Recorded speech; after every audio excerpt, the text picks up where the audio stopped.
கூட்டம் கூடினால் அது அரசியல் ஆகாது, தனித்து நிற்பதற்கு வீரம் தேவைப்படும் என நாம் தமிழர் கட்சியின் ஒருங்கிணைப்பாளர் சீமான் தெரிவித்துள்ளார். புதுச்சேரி சட்டமன்ற தேர்தலுக்கான நாம் தமிழர் கட்சியின் வேட்பாளர் அறிவிப்பு மாநாடு புதுச்சேரியில் நடைபெற்றது. இதில் கட்சியின் தலைமை ஒருங்கிணைப்பாளர் சீமான் கொடியை ஏற்றி வைத்து உரையாற்றினார். அப்போது இலவசம் என்பது வளர்ச்சி திட்டம் இல்லை, அது ஒரு வீழ்ச்சி திட்டம் என்றும், தனி மனிதன் கையேந்தினால் அது பிச்சை, ஒரு நாடே கையேந்தினால் அது இலவசம் என்றும் ஆவேசம் தெரிவித்தார். நான் கையேந்தினேன்னு வச்சுக்கிறேங்க, இப்படி தனி மனிதன் சீமான் கையேந்தினா பிச்சை, ஆனா நாடே கையேந்தினா அது இலவசம். நான் ஏந்தினா பிச்சை, நம்ம எல்லாரும் ஏந்தினா இலவசம். இலவசம் இலவசம் பெரிய திட்டம். அது திட்டம் இல்லை, பல லட்சம் கோடி நட்டம். இது ஒரு திட்டம்னு பேசி பீதித்திறான். தொடர்ந்து இந்திய கட்சிகளுக்கு மும்மொழி கொள்கை, திராவிட கட்சிகளுக்கு இருமொழி கொள்கை, ஆனால் எங்களுக்கு தமிழ் மொழி கொள்கை மட்டுமே என கூறிய அவர், இங்கு ஆள் மாற்றமோ ஆட்சி மாற்றமோ தேவையில்லை, அரசியலின் அடிப்படையில்தான் மாற்றம் வேண்டும் என்றார்.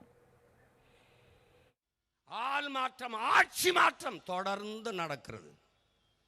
விடுதலை பெற்ற இந்தியாவில் இரண்டு பெரும் தமிழர் தாய் நிலத்திலே பல ஆண்டுகளாக ஆள் மாற்றம் ஆட்சி மாற்றம், சில நேரங்களில் ஆள் மாற்றம் கூட நடக்காமல் தொடர்கிறது. ஆனால் எங்கள் கோட்பாடு அதல்ல, எங்கள் கோட்பாடு தத்துவ நிலைப்பாடு அதல்ல. ஆள் மாற்றம் ஆட்சி மாற்றம் அல்ல, அடிப்படை அமைப்பு அரசியல் மாற்றம். காங்கிரஸ், பாஜக என இரு கட்சிகளும் ஆட்சி நடத்தியும் புதுச்சேரிக்கு இன்னும் மாநில அந்தஸ்து கொடுக்கவில்லை என குற்றம் சாட்டிய அவர், எங்களுக்கு மாஹே ஏனாம் வேண்டாம், மாநில உரிமையே போதும் என கூறினார்.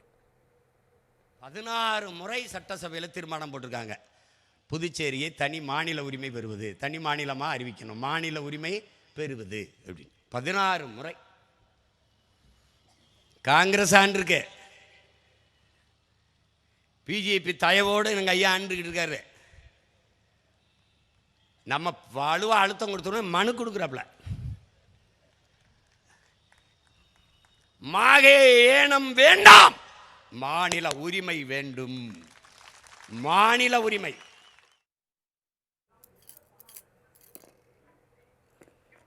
அதேபோல் கூட்டம் கூடினால் அது அரசியலாகாது என்றும், கொள்கைதான் அரசியல் என்றும் குறிப்பிட்டு பேசிய சீமான், தனித்து நிற்பதற்கு வீரம் தேவைப்படுகிறது, நாங்கள் தான் அந்த வீரர்கள் என்று முழங்கினார்.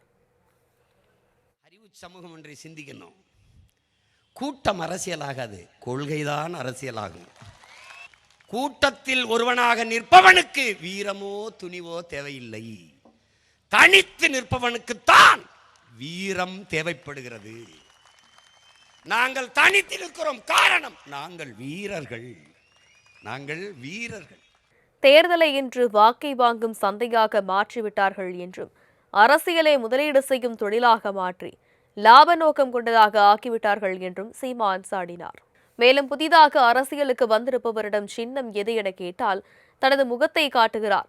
ஆன்றோரும் சான்றோரும் அரசியல் செய்த இடத்தில் இப்படி ஒரு நிலைமையா என தாவேகா தலைவர் விஜயை அவர் மறைமுகமாக விமர்சித்தார். தொடர்ந்து தான் ஆட்சிக்கு வந்தால் 5000 ரூபாய் இலவசம் கொடுக்க மாட்டேன், ஆனால் 20,000 ரூபாய் சம்பாதிக்கும் வாய்ப்புகளை உருவாக்கி தருவேன் என உறுதியளித்த சீமான், நாங்கள் தோற்றால் மக்களுக்காக தோற்போம், இனியும் தோற்போம், ஆனால் ஒருபோதும் பணம் கொடுக்க மாட்டோம் என்றார். அவருக்கு எதுக்கு வந்தோம்னே அவருக்கே தெரியல, அவருக்கே தெரியல. அவர் ஆமா சின்ன எதுன்னு கேட்டா முகம்ன்றல எப்படி இருக்கு. ஐயோ ஐயோ அறிவு சமூகமே, ஆன்றோரும் சான்றோரும் இருந்து அரசியல் செஞ்சது.